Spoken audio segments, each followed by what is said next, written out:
Bizning sabağımızda hoş geldinizler balalar. Sabağımızda başlamas burun. Biz o'sha sabağımızda o'zimizni jo'natib ko'tarib ko'rib bastau uchun qo'limizga qamchlay o'tirib sabağımızda tizimga bir-birimizga bilimimizni qo'shib aralashtirib o'tirish uchun qamchi aksini foydalanamiz. Bugungi sabağımızda Attiladay ержүрек батыл болсын деген тілек білдіргім келеді. Men sаған бұл сабақта жақсы көңіл бөліп бүгін сабағына белсенді қатысуға деген. Бүгінгі сабағыңа сәттілік. Айтып? Тәрбиелік істейміз ғой. Бүгінгі сабақта қатысып сұрақтарға толық жауап бер. Бүгінгі сабақты жақсы көрдім. Бүгінгі сабақтағылар сияқты жауаптарға батыл жауап бер. Бүгінгі ашсызамыз өте жауап Жақсы. Ендеше балалар, жақсы көтеріп көңіл күй бір-бірімізге тілектестік. Енді шаңырағымыз биік, керек-емеске қосып осы бағытпенен біз шаңырақ әдісі арқылы топқа бөліп алсақ. Мына жерден келіп аламыз бірінші топ. Бөлейік, екінші топ Аттила тобы. Алақты.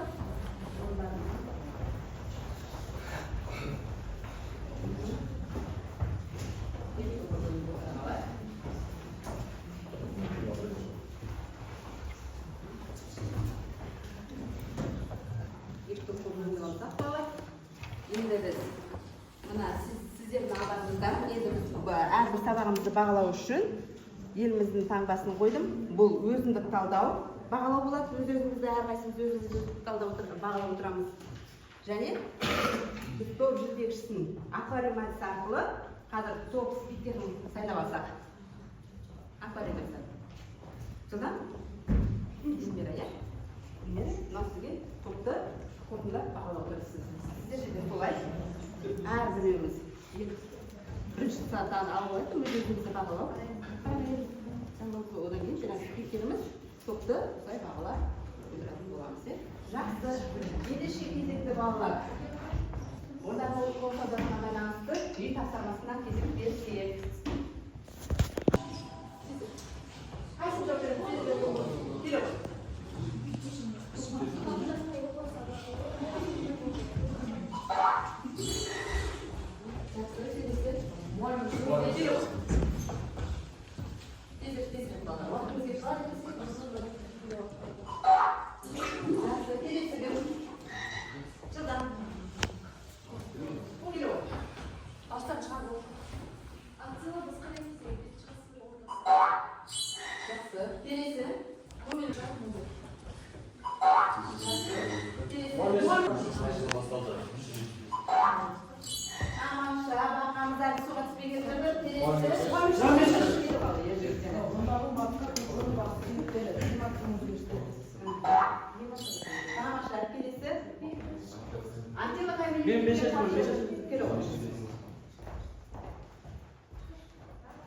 Аттила қай мемлекеттерге қарсы жорық жүргізді?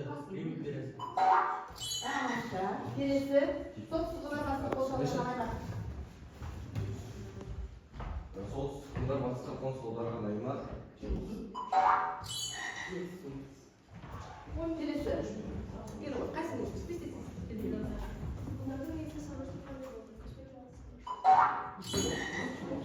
Келесі. Кім шығады?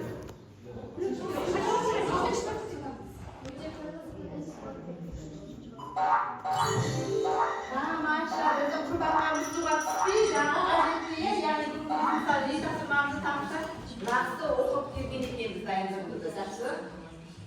Ендеше, бежін заманға сауда өту. Яғни біздің бүгінгі осы аптадағы біздің дәйек сөзіміз жасампаздық бәрімізге өнеге. Бүгінгі сабағымызда біз жасампаздық бәрімізге өнеге деген аптада дәйек сөзінде біздің тақырыбымыз келіп тұр ма балалар? Келіп тұр, иә, өйткені біз жаңағы Өде мен Аттиланың, яғни билеушілерінің жасампаздығы біледі екен, өнеге өнеге өтіп алады екенбіз. Ендеше келесі сабағымыздың мақсатына тоқталатын болсақ, яғни халықаралық қоныс аудару жағымды салдарын анықтаймыз. Сонымен бірге тарихи деректер дереккөздердің негізіндегі антикалық дәуірден орта ғасырлық дәуір кезеңдегі негізгі тұжырымдап отырады екенбіз. Жақсы, біз енді осы талабымыз мақсатына жету үшін жи көмекшімізге кезек берсек, бұл кезде жи бізге сол кездегі біздің билеушілеріміз мөденің жаңағы аттиланы қалай өздерінің жалау алып сол жорықтан есімім Мөден. Мен өз заманымда ғұн мемлекетін құрған ұлы жауынгермін. Бірақ оған жету үшін ұзақ әрі қиын жол жүрдім. Бала кезімде әкем тұман көрші мемлекетпен достық орнату үшін мені тұтқынға аманат етіп беріп жіберді. Бой жеткенде мен тұтқыннан қашып әкеме оралдым. Әкем мені көргісі келмесе де қайтарып жібермеді. Керісінше маған қол астынан бір топ әскер берді. Мен әскерімді жаттықтыра бастадым. Олардың өзіне адал ету үшін қиын жаттығулар мен сынақ өткізіп күш жинадым. Бір күні аңшылықта жүргенде мен өз еркім тұманға оқ атып, әскермен бірге оны тақтан түсіріп билеуші болдым. Мықты мемлекет болады деп сенемін. Жақсы балалар, біз мөден туралы тыңдадық, иә? Мені Аттила Құдайдың жазасы деп атаған. Өз заманында түгел Еуропа мен Рим папасын тізерлеткен ұлы ғұн империясының билеушісі болды. Мен тек дәулеттен шықтым. Әкем мұздып қалған ғұндардың ақ сүйек руынан болған. Бала кезде ең беделді ұстаздар маған әскер басқару мен шайқасуды үйретті. Әкем қайтыс болғанда таққа менің ағам біледі отырды. Менің ағам санасы төмен, қабілетсіз билеуші болды. Әр шайқастан жеңіліспен оралып, елімізді құлдырата бастады. Мен оның билігіне 10 жыл шыдадым. Бірақ мен мықтылар әлсіздерді жоятын, әділетсіз қиын заманда өмір сүрдім. Өмірімде көп жамандық жасадым. Бірақ бұның барлығы аталардың аруағын қорғаннан және өздерінің ешкімге бас имеген еркін күшпен білген екендеріңді ешқашан ұмытпаңдар. Ресурстарымызбен бірге біз жаңағы топтық жұмыс орындаймыз. Кітапты одан кейін сіздерді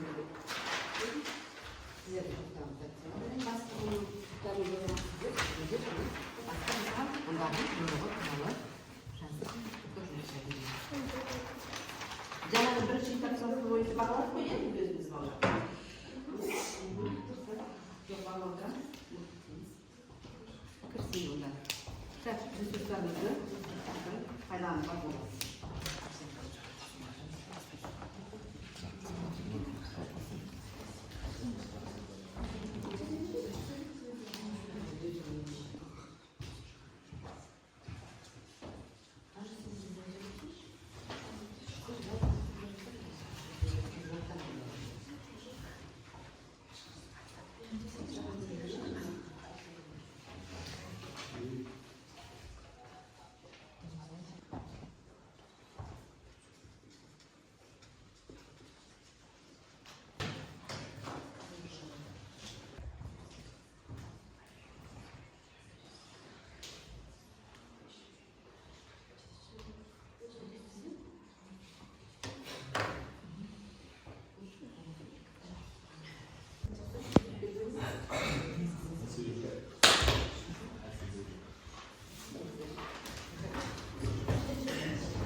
Ғұн тайпаларының басталуы біздің заманымызда 3-ші ғасырда мөде есіммен басталатын және 24 ғұн тайпаларының құралған қуатты көшпелі мемлекет болды. Және Ғұн әскерлерінің ең басты ордасы олардың аттың үстінде өте жақсы шайқасуы болды.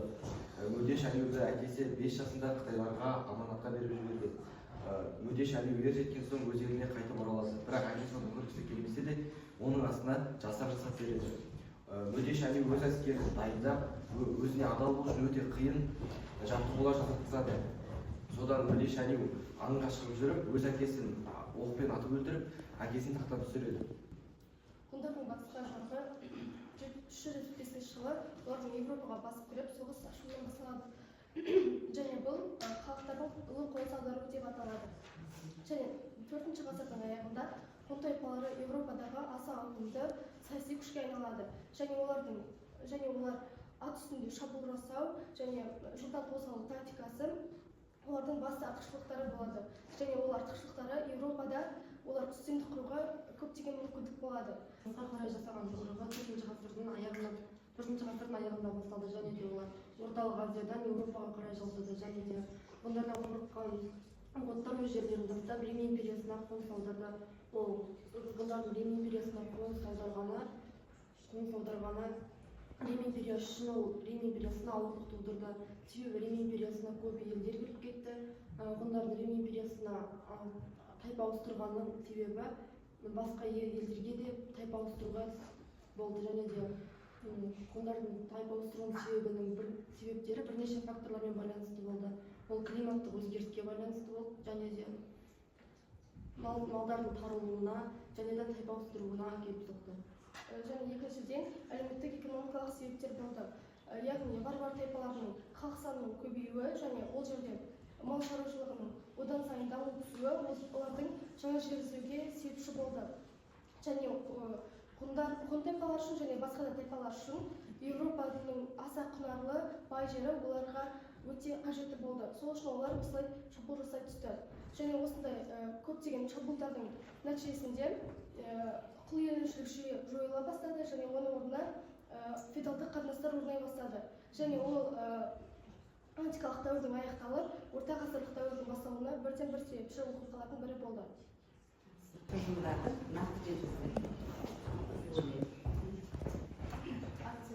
Аттила 434 жылдары біздің заманымыздан бұрынғы 5-ші ғасырларда ғұн мемлекетіне мұрагерлікпен билікке келеді.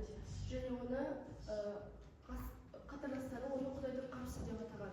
Себебі ол өз кезегінде бүкіл римдіктерді және римнің билеушілерді өзіне тізе бүктірткен. Ол шамамен 400 жылда дүниеге келді. Және ол билікке келгеннен кейін ғұн тайпаларының басын біріктіріп, шығыс және батыс Рим империяларына қарсы көптеген жорықтар жүргізді. 441-443 жылы Аттила өз жорығын шығыс Римге қарай бағыттайды және ол жерге Византияға салықтар солдатып қояды. Соның әсерінен шығыс Рим құлдырап, экономикасы төмендеп, қала арасында дағдарыстар болады. 451 жылы Аттила батыс Еуропаға қарсы жорық жасап, Каталон жазығында Рим мен варвар тайпаларының біріккен әскеріне қарсы шайқасады. Нәтижесінде ғұндар жеңіске жетпегенмен Рим империясының әлсіздігін көрсетеді. 452 жылы Аттила Италияға жорғасып Авенция қалаларын басып алады. Солтүстік Италия қалаларын өзіне бағыштырып қояды. Римге жорға ашу жоспары болғанымен Папа біріншінің белшілігінен кейін Аттила өз жоспарын кейінге қалдырады. 476 жылы Германдық сені одакір Римнің соңғы императоры Августулды тақтан тайдырады. Осының нәтижесінде Батыс Рим империясы құлай бастайды. Нәтижесінде ғұндардың әсерінен Батыс Рим империясы құлатылды және де ұсақ корольдіктер пайда бола бастады және де феодалдық қатынастар қалыптасып, қол жеткізуші жүйе жойылды. Осының нәтижесінде орта ғасыр дәуірлері басталды. Тамаша. Нақты тұжырымды дәлелдерді дәлелдерді деп ойлаймын. Мысалы отыра қойыңыздар. Балалар жеке кейсіміз онда тарих көпір дәуірлер арасында қойды, яғни жұптық жұмыс, онда Рим келісі жағдайы, қорғаулары түсіп, билікпен басқару, онда сіздердің алдарыңызда жұптық жұмысқа жасалып тұр.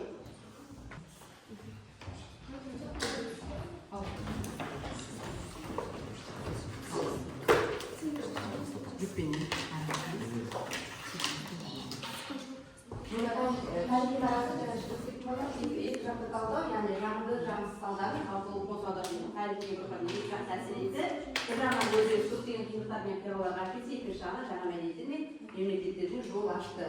Яғни бір жұп бізде жағымды жақтарын ашсақ, олардың екінші жұп жағымсыз жақтармен дәлелдеп келтіреміз.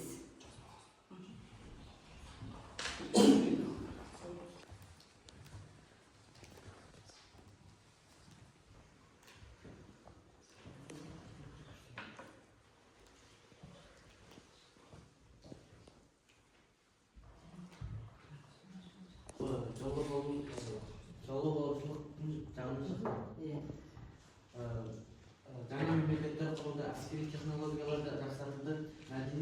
дәстүр қалыптасты. Құданың жалпы олқылықтардың жақсы жақтары. Бұл жақта аймақтарда соғыстар көптеп болды, және де оның нәтижесінде халықтар қырылды, елді мекендер және қалалар қирады, қоғамдар дамуы тежелді, және саяси жүйелер ыдырап, экономикалық қатынастар орын алды. 374 жылғы ғұндардың батыс Еуропаға келуінің арқасында Еуропадағы ескі құлдық жүйе жойылды. Ғұндардың жойқын жорықтары мен соғыстары көптеген ежелгі қалалар мен ескі мәдени аймақтар қирады. Тайпалардың өзара араласуының арқасында жаңа мемлекеттердің негізі қаланды. Батыс Рим империясы мемлекетінің ыдырауы. Еуроодақтағы біртұтас басқару жүйесіне әкелу. Ескі антикалық мәдениеттер қиратылып отырмыз. Басқа жақтардың жағында және жақсылықтары. Жағымды жақтары Еуропада халықтар мен мемлекеттердің қалыптасуына жол ашты. Екінші, құл иеленушілік жүйе әзірледі. Үшінші, қатты қоныс аудару нәтижесінде жаңада өнер мәдениеті қалыптасты. Төртінші, әскери технологиялар пайда болды. Жағымсыз жақтары қалалардың қирауы орын алды, және сауда-саттық тоқырады, және бұның әсерінен ақша айналымы тоқтап қалды. Және үздіксіз соғыстардың әсерінен миллиондаған адамдар қаза тапты. Бұл адамдардың халық санының азаюына алып келді. Және антикалық дәуірден бері сақталып келе жатқан ғимараттар, мүсіндер, кітапханалар барлығы қирады. Және бұл экономикалық дағдарысқа алып келді. Және экономикалық дағдарыстың әсерінен білім мен ғылымның дамуы байланып қалды. Және ең бастысы Батыс Рим империясы құлады. Соны дамыды, жаңа жерлер игерілді, герман тайпаларының Рим империясының аумағында өз корольдіктерін құрды, және де жаңа мемлекеттер құрылды, әскери тактикалар дамыды. Халықтардың ұлы қоғамдағы жалғыз жақтары, тарихи жерлер мен қалалардың қирауы, Рим империясының әлсіреуінде басқа тайпалар өз тайпалармен ауысып, қоныс аударды және де тәуелсіздік теңсіздік. Жақсы. Бағалар жүргізілді және топты бағалауды. Жеке бойынша жаңалықтық табиғи көпірді жарасына өтіп, яғни көпір тірегі антикалық дәуірде кітабымызды ашып, жекелерді жүргізуді осаңызға болады.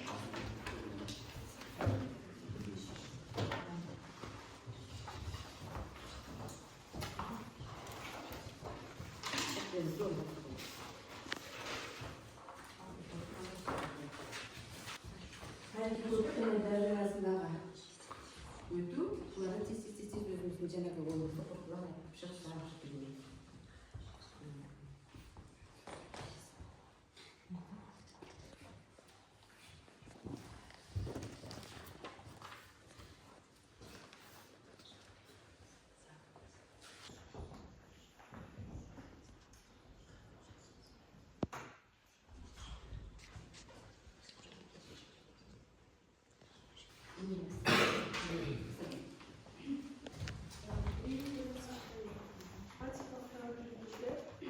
Рим империясы күшті, армиясы бар, заңдары өзгерген қала мәдениеті жоғары мемлекет болды. Тарихи дерек 3-5 ғасырларда Римде ішкі дағдарыс күшейді, экономикалық құлдырау, билік күшейді, әскердің әлсіреуі байқалды. 476 жылы Батыс Рим империясы ресми түрде құлады. Орта ғасырлық өзгеріс, империя құлағаннан кейін орталық билік жойылып, Еуропада ұсақ корольдіктер пайда болды, мемлекеттік бірлік әлсіреді. Қоғамдық әлеуметтік құрылым, оның тарихи дерек, құлдық жүйе және құлдардың еңбегіне негізделген экономика. Орта ғасырлық өзгеріс, құлдықтың жойылуы, феодалдық қатынастар мен шаруалар тобының шығуы.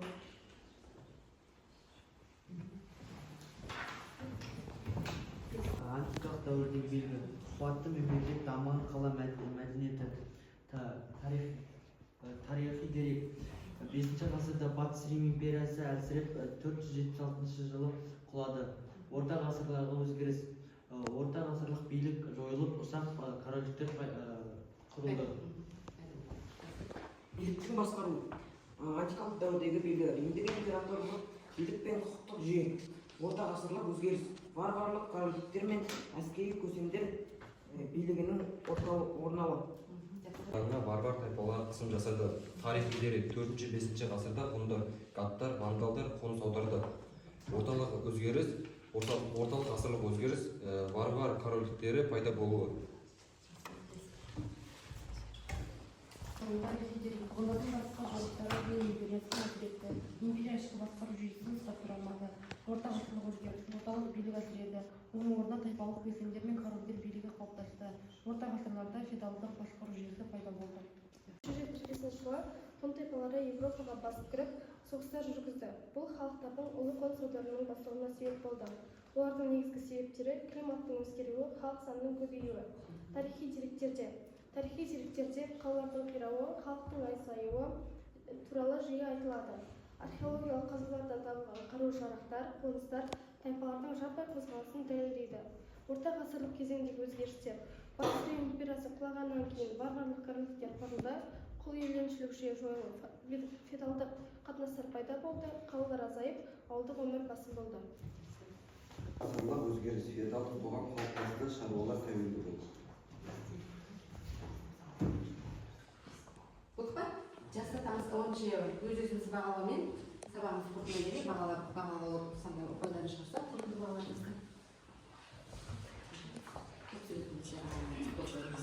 Ажын қорытындылай келе 10 жинады, ғамызге 9 бал бердім, еріске 9 және өзіме 10 бал бердім. Тамаша. Келесі көп. Әркейсіз тоқтамай-ақ бірден қорытындысын айтылады. Бізде қорытынды Асай 9 бал, Ирайна 8 бал, Аспан 8 бал, мен 9 бал. Жақсы, тамаша болды сабағымызды. Үй тапсырмасына көңіл бөлек балар жастар жұмыстары арқылы 3 сөйлемге жауап беру, яғни неліктен батыс Рим империясының құлауы орта ғасырларда басқа себептеріне тоқталамыз, немесе кесте толтырамыз. Антикалық дәуірден екі бөлсін, орта ғасырлардың екіншісі бұл үй тапсырмасы.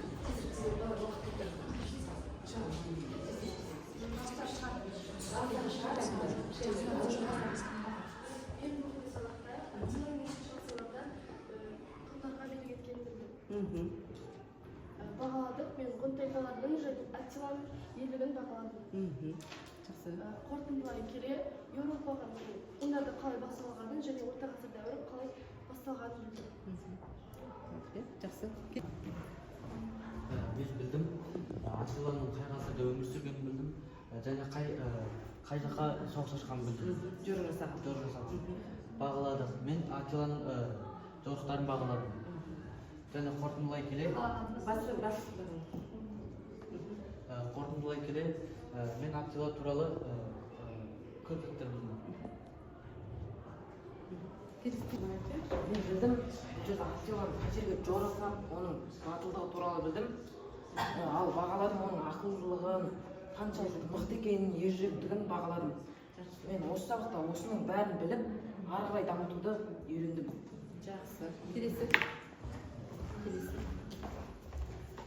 Бүгінгі сабақта Аттиланың қай жақтарға жорық жасағанын білдім. Және халықтардың ұлы қоныс аударуын бағаладым. Қорытындылай келе, Батыс Еуропаның қирағанын білдім. Рим империясы. Мен бүгінгі сабақта Рим империясының қалай және неліктен құлағанын білдім. Және ғұн тайпасының батысқа жорық жасағанын бағаладым. Және қорытындылай келе, ғұн тайпаларының қуатты мемлекеттік болып, Батыс Римнің құлауына себепші болғанын қорытындыладым. Жақсы. Мен Рим империясына қарсы жорық жасағанын көрдім. Батыс Еуропаға қай жылдары жорық жасағанын білдім. Мөде жайлы білдім. Мөденің қай жылдары билік еткенін білдім, және мөденің ерліктерін бағаладым, және де Рим империясының қалай құлағанын білдім. Ғұн империясының қай ғасырларда құрылғанын білдік, және де мөде ханның қаншалықты мықты екенін бағаладық, және де ғұн мемлекетінің қаншалықты мықты неше тайпалар құралғанын білдік, қорытындыладық. Біз бүгін кейс тәсілі бойынша топтық жұмыс орындап, және тасқа қатысы бойынша сұрақтарға жауап беру арқылы бүгінгі тақырыпты жоғарғы деңгейде түсіндік және сабақты жақсы қызықты болып өткіздік. Бұл сабақта барлығы өзіме осы тақырыпқа секірулады және бұл біз сабақтан ғұндардың қалай құрылғанын, үшін құлқандардың емді қалай жасалғанын білдік. Жақсы, рахмет. Сау болыңыздар, балалар. Сабақ аяқталды.